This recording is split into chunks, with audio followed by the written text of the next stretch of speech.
pequeno Moisés. A sinagoga antiga comentava solicitamente o capítulo 2 do Êxodo, que fala do nascimento de Moisés.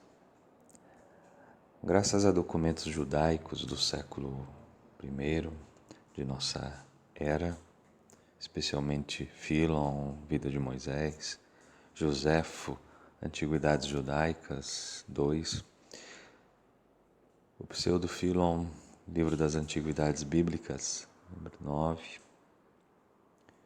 e o Targum palestino sobre Êxodo 1:2, podemos agora reconstituir as grandes linhas do comentário agático sobre Moisés, que no tempo de Jesus, no tempo dos apóstolos, era muito comum se ouvir nas sinagogas. O nascimento de Moisés. O anúncio do nascimento foi assim.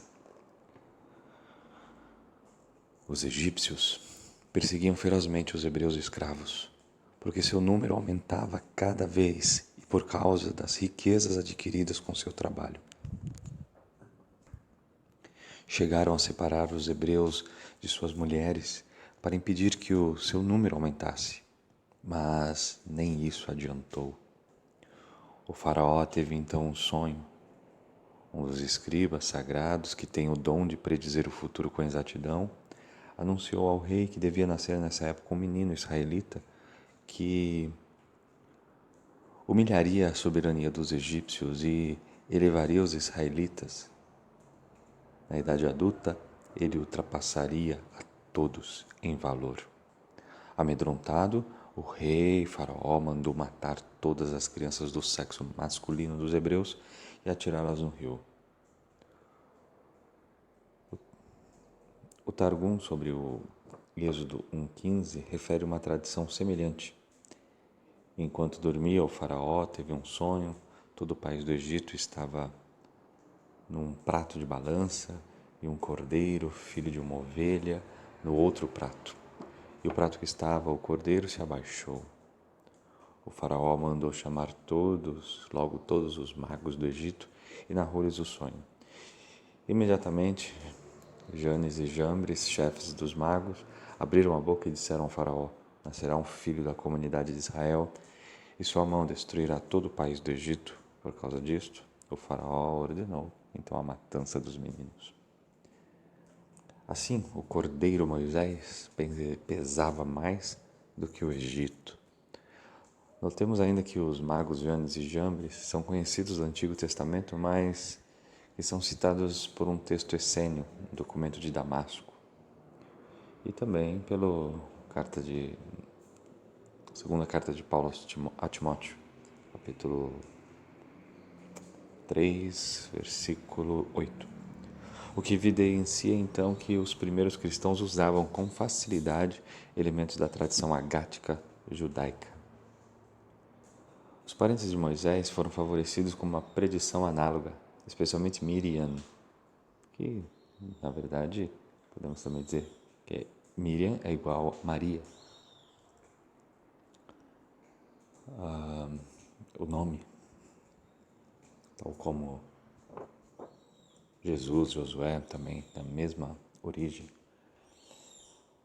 Então, Miriam, ou Maria, irmã de Moisés, e Amram, seu pai, receberam então uma predição sobre o anúncio.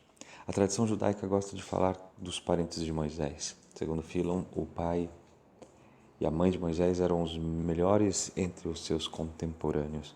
Amram, da tribo de Levi, descendia de Abraão na 7ª geração. Eram seus pais pessoas santas, piedosas e sem pecado. Segundo Flávio Joséfo, Deus apareceu em sonho a Abraão e anunciou-lhe que o filho que a sua mulher estava esperando seria aquele que libertaria o seu povo. O Pseudo-Fílon relata uma revelação angélica feita a Maria, a Miriam. O Espírito de Deus apareceu em sonhos a Maria. Durante a noite e de manhã, ela contou o sonho a seus pais. Tive uma visão esta noite Vi diante de mim um homem vestido de linho, um anjo, o qual me disse: vai dizer a teus pais, quando vosso filho nascer será atirado nas águas, porque por ele a água será secada, o mar vermelho. Por meio dele farei sinais e salvarei meu povo. Ele será sempre o encarregado de guiá-lo. Maria contou o seu sonho a seus pais, mas eles não lhe deram crédito. Além do de Moisés, encontramos na literatura intertestamentária muitos outros anúncios de meninos libertadores, como entre os dos meninos de Abraão, Isaac, Sansão, Samuel. Então veja que nós estamos diante de um gênero literário, de um jeito de compor um texto. Então este gênero literário era, portanto, bastante empregado nas histórias piedosas das sinagogas, a fim de mostrar que em sua providência Deus previra tudo e que o povo de Israel devia sua salvação unicamente a quem? Unicamente a Ele. Só Deus podia conceder e anunciar os verdadeiros libertadores a seu povo. Falemos agora do massacre dos recém-nascidos e o nascimento de Moisés. O faraó quis eliminar todos os recém-nascidos dos hebreus. Falou primeiro com as parteiras, mas elas fizeram revolução, frustraram o plano sinistro do faraó. Tanto mais que o Targum identifica as parteiras em questão com a própria mãe e a irmã de Moisés, Joquebede e Maria. Seguindo então o conselho dos 3 astrólogos ou magos, o faraó decidiu então fazer o massacre. Os soldados egípcios cumpriram a ordem, mas as judias esconderam seus filhos. Por isso narra o Midrash Êxodo Rabá. Os soldados percorriam as ruas, levando com eles uma criancinha egípcia que faziam gritar, de modo que os meninos israelitas, ouvindo os gritos, também gritavam. Os pais deviam em seguida jogar os meninos no rio. Em situação tão cruel, os hebreus decidiram repudiar suas mulheres para que não tivessem mais filhos. Mas Amram não deu atenção a isso, segundo o pseudo-Filon.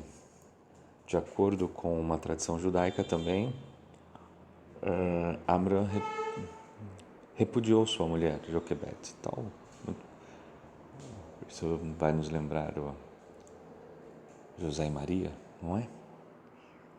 Mas a sua filha Maria o obrigou a voltar atrás. É o que se lê no Midrash Mekilta. Nas narrativas da infância, além do tema de Moisés, encontra-se também o tema da perseguição que pôde pôr em perigo o projeto divino, como nas histórias de Noé, Abraão e Isaac. Todas as forças do mal tentam impedir a vinda do menino, mas sem êxito. Diante de Deus, todas as tentativas se frustram. No 7º mês, Joquebede deu à luz a Moisés. O parto foi sem dor. Segundo Joséfo, o parto foi tão rápido e tão feliz e as dores foram tão leves que as parteiras egípcias não ficaram sabendo. O Midrash Êxodo Rabá continua, como diz o seguinte: como a gravidez foi sem dor, também o parto foi. Isto é uma prova de que as santas mulheres não participam do destino de Eva. Ao nascer o libertador, a luz celeste inundou a casa, é o que se lê no Midrash Mekilta. O mesmo aconteceu segundo um fragmento de manuscrito descoberto em Qumran, no nascimento de Noé. Logo depois de seu nascimento, continua Filon, o menino mostrou ser algo mais do que um simples homem. Toda a tradição judaica subsequente voltou a insistir na beleza do menino Moisés e mais tarde em sua sabedoria.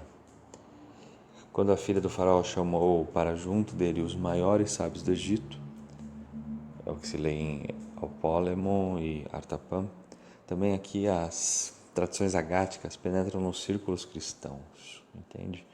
Consegue perceber? E, na verdade, imaginemos que os cristãos eram judeus, né?